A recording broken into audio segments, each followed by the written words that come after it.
আসসালামু আলাইকুম। কেমন আছেন আপনারা? আশা করি আপনারা সবাই ভালো আছেন। আমরা আল্লাহর রহমতে সবাই ভালো আছি। তো আজকে আমি বানাবো চিতই পিঠা। দেখুন বন্ধুরা, এটা হচ্ছে আলু চালের আটা। এই আলু চালটাকে আমি আধ ঘন্টা ভিজিয়ে রেখেছিলাম একটা পানিতে। তারপরে এটাকে আধ ঘন্টার পর তুলে নিয়ে আমি একটা মিক্সারে গুঁড়ি করে নিয়েছি। দেখুন কত সুন্দর এটা হচ্ছে। এই যে এইভাবে আমি গুঁড়ি করে নিয়েছি। দেখুন বন্ধুরা, এবার আমি আলু চালের আটাটাকে এতে আমি গুলে নেব। আমি এখানে কুসুম কুসুম গরম পানি করে নিয়েছি। এবার দিয়ে দেবো এতে লবণ।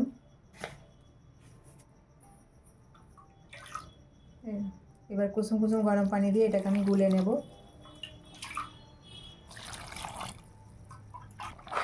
এইভাবে দেখুন বন্ধুরা, ঠিক এইভাবে গুলে নিতে হবে। এটা খুব পাতলা করলে হবে না, এই ঘনত্বটা ঠিক এরকম হবে ঘনটা। দেখুন, এই যত ফাটাবেন ততই কিন্তু এই চিতই পিঠা মানে ফুলবে। দেখুন বন্ধুরা, এবার আমি চিতই পিঠা মানে বানাবো। এখানে আমি মাটির সরা নিয়েছি, এই সরাতে আমি চিতই পিঠাটা বানাবো। আমার মানে মাটির সরা গরম হয়ে গেছে, এবার আমি এতে দিয়ে দেবো।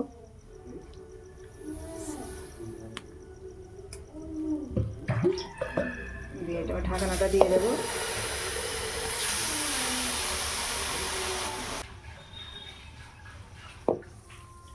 দেখুন বন্ধুরা,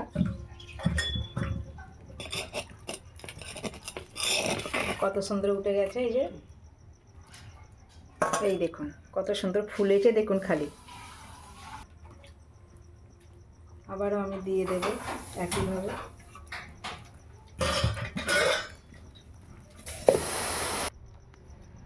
আবারও দেখে নেব।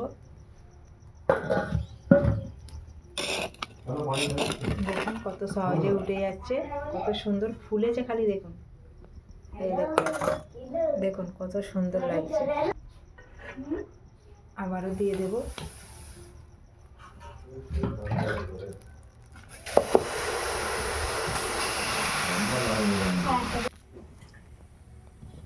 দেখে নেবো আবারও।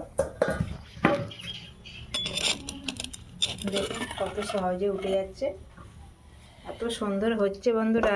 দেখুন একদম পুরো ফুলো ফুলো হচ্ছে। আবারও দিয়ে দেবো।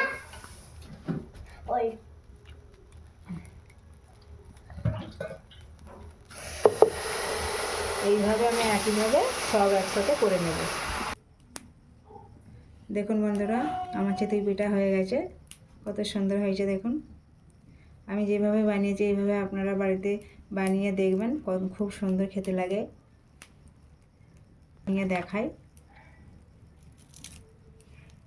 দেখুন এই যে কত সুন্দর হয়েছে।